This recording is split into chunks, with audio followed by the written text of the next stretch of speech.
السلام علیکم دوستوں، امید ہے آپ سب خیریت سے ہوں گے۔ جیسا کہ آپ جانتے ہیں، ہم نبی کریم صلی اللہ علیہ وآلہ وسلم کی زندگی کے بارے میں کتاب حیات طیبہ پڑھ رہے ہیں۔ آج ہم حضور صلی اللہ علیہ وسلم کی تبلیغ کا تیسرا دور پڑھنے جا رہے ہیں۔ اب تک دعوت اسلام کا جو کام ہوا تھا اس کا رد عمل 3 صورتوں میں ظاہر ہوا تھا۔ کچھ نیک اور بھلے لوگوں نے اس دعوت کو قبول کر لیا اور وہ ایک گروہ بن کر تحریک کو آگے بڑھانے کے لیے ہر قیمت پر آمادہ ہو گئے۔ نمبر 2،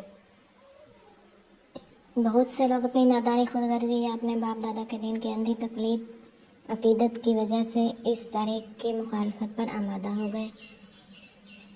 3، مکہ اور قریش کی حدود سے نکل کر یہ نئی دعوت نسبتاً زیادہ وسیع حلقے تک پہنچنے لگی اور اب جہاں سے نئی تحریک اور پرانی جاہلیت میں ایک سخت کشمکش شروع ہوئی۔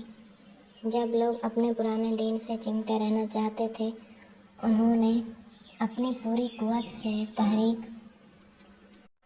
اس تحریک اسلامی کو مٹا ڈالنے پر کمر باندھ لی اور اسلام قبول کرنے والوں پر انتہائی وحشیانہ ظلم و ستم ڈھائے اور ان کو ہر طرح سے عاجز کر دینے پر تل گئے۔ چنانچہ یہی وہ دور ہے جس میں قریش کے مظالم کے انتہائی عبرتناک واقعات ہمارے سامنے آتے ہیں۔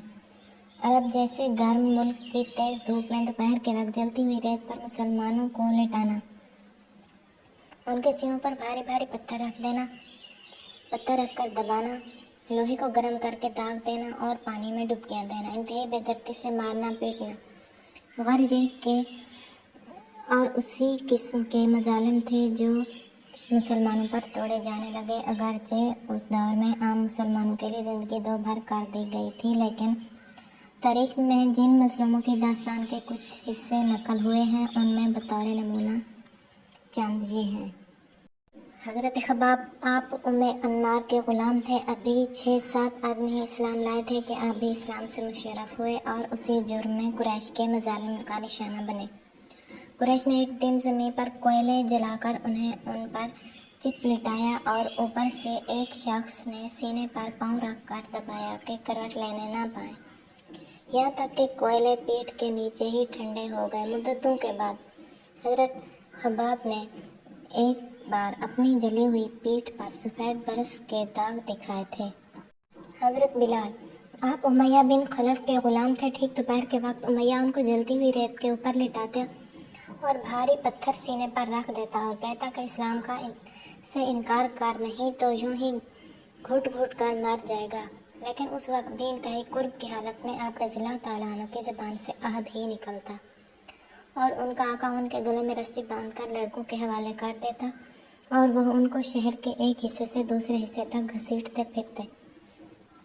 حضرت عمار یمن کے رہنے والے تھے۔ یہ ان بہیمت لوگوں میں سے ہیں جو بالکل ابتدا میں مسلمان ہوئے تھے۔ یہ جب اسلام لائے تو قریش ان کو جلتی ہوئی زمین پر لٹا کر اتنا مارتے کہ یہ بے ہوش ہو جاتے۔ حضرت لبینہ، یہ ایک کنیز تھی۔ حضرت عمر اپنے مسلمان ہونے سے قبل ان کو اتنا مارتے کہ خود تھک کر بیٹھ جاتے، لیکن یہ اللہ کی بندی یہی کہتی کہ اگر تم اسلام نہیں لاؤ گے تو خدا تم سے اس کا بدلہ لے گا۔ حضرت زبیر، یہ بھی حضرت عمر کے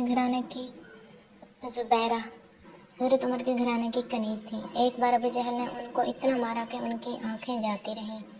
غرض یہ کہ مردوں اور عورتوں میں بہت سے ایسے لاچار اور مجبور مسلمان تھے جو طرح طرح سے ستائے جا رہے تھے، لیکن یہ تمام مظالم کسی ایک مسلمان کو بھی اسلام چھوڑنے پر آمادہ نہ کر سکے۔ جب ان بے کس اور بے قصور مسلمانوں پر مظالم توڑے جاتے تھے تو لازماً لوگ متوجہ ہوتے تھے اور ان دل یہ سوچنے پر مجبور ہو جاتے تھے کہ آخر وہ کون سا لالچ ہے جو ان لوگوں کو اتنی مصیبتوں کے باوجود اسلام سے چمٹے رہنے پر آمادہ کیے ہوئے ہے۔ سب جانتے تھے کہ یہ لوگ اپنے اخلاق، معاملات اور دوسرے انسانی رشتوں کے اعتبار سے بہترین انسان ہیں اور ان کا قصور اس کے سوا اور کچھ نہیں ہے کہ یہ کہتے ہیں کہ ہم سوائے ایک اللہ کے اور کسی کو اپنا رب، آقا، مالک اور معبود نہیں بنائیں گے اور اطاعت و بندگی صرف اسی کی کریں گے۔ ان مظلوم مسلمانوں کی یہ استقامت بہت سے لوگوں کے سامنے ایک بہت بڑا سوال بن کر آتی تھی اور ان کے دلوں میں لازماً ایک قسم کی نرمی پیدا کرتی تھی اور وہ اس نئی تحریک کو قریب سے دیکھنے اور سمجھنے کی طرف مائل ہوتے تھے۔ اہل حق کی مظلومیت ہمیشہ حق کی کامیابی کا زینہ بنی ہے۔ چنانچہ اب بھی ایک طرف تو مظالم توڑے جا رہے تھے، لیکن دوسری طرف اسلامی تحریک برابر پھیلتی جا رہی تھی۔ مکے میں کوئی خاندان اور کوئی گھر ایسا نہ رہا تھا جس کے کسی نہ کسی شخص نے اسلام قبول نہ کر لیا ہو، اور یہی وجہ تھی کہ اسلام کے مخالف اور بھی زیادہ جھنجھلاہٹ اور غصے کا شکار ہو گئے تھے۔ وہ دیکھتے تھے کہ ان کے اپنے بھائی بھتیجے بہنیں بہنوئی بیٹے بیٹیاں دعوت اسلام کو قبول کرتے جا رہے ہیں اور صرف اسلام کی خاطر سب کچھ چھوڑ چھاڑ کر الٹا ان سے کٹ جانے کے لیے تیار ہیں۔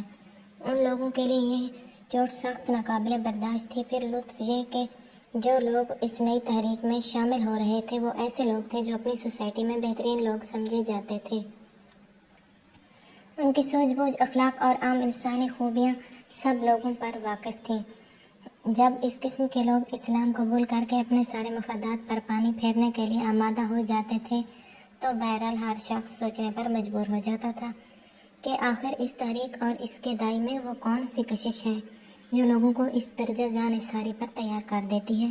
پھر لوگ یہ بھی دیکھتے تھے کہ اسلام کے دائرے میں آ جانے کے بعد یہ لوگ اور بھی زیادہ راست باز، سچے، بااخلاق، معاملے کے اچھے اور پاکیزہ انسان بن جاتے ہیں۔ یہ سب باتیں ایسی تھیں جو ہر دیکھنے والے کو مجبور کرتی تھیں کہ وہ چاہے دعوت اسلامی کو قبول کرے یا نہ کرے، لیکن اپنے دل میں اس دعوت کی برتری محسوس کیے بغیر نہیں رہ سکتا۔